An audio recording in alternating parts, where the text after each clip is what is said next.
அடுப்பில் ஒரு கடாய் வச்சுருக்கேன். இதில் மெஷரிங் கப்புக்கு 1 கப்பு தான் அரிசி மாவு எடுத்துருக்கோம். அதே 1 கப்பு நம்ம வந்து தண்ணி ஊற்றிருக்கேன். இதில் இது நல்லா கொதிக்கட்டும்.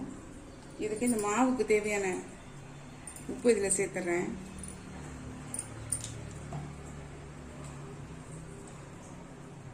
இந்த மஞ்சள் தூள், மிளகாய் தூள், சில்லி ஃப்ளேக்ஸ், ஜீரகம், எள்ளு, பெருங்காயத்தூள் இது எல்லாத்தையுமே இதில் சேர்த்துடலாம். சேர்த்து நல்லா மிக்ஸ் பண்ணி விட்டுறலாம்.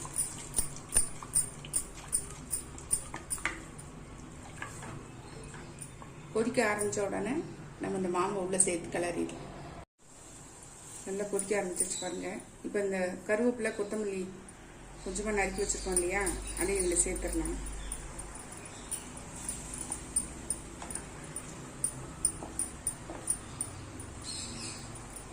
நம்ம இந்த நல்லா கொதிக்க ஆரம்பிச்சிச்சு பாருங்க. இதை வந்து சிம்மில் வச்சுக்குவோம். சிம்மில் வச்சுக்கிட்டு கொஞ்சம் கொஞ்சமாக சேர்த்து நம்ம வந்து கிளறி எடுத்துடலாம்.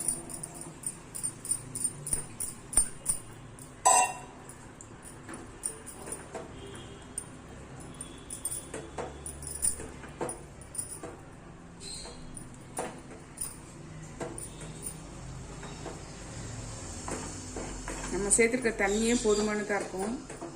நல்லா வந்து கிளறி எடுத்துருங்க. இதுலேயே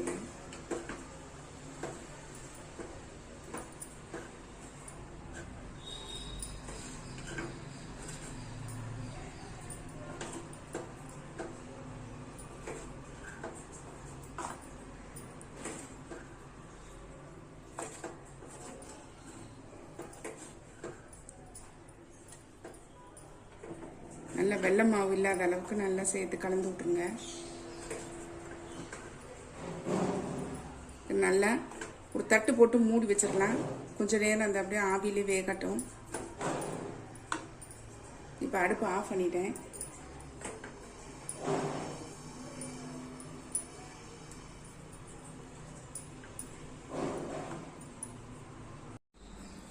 நல்லா பிசைஞ்சிட்டேன் பாருங்க. இந்த அளவுக்கு இருக்கணும்.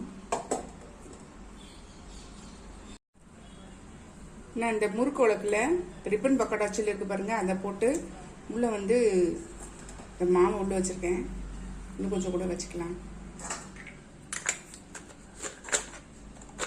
நல்லா மூடிட்டு டைரெக்டாக அடுப்புலேயே வந்து புளிஞ்சிடலாம்.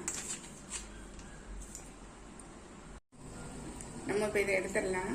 நல்லா வெந்துருச்சு பாருங்க.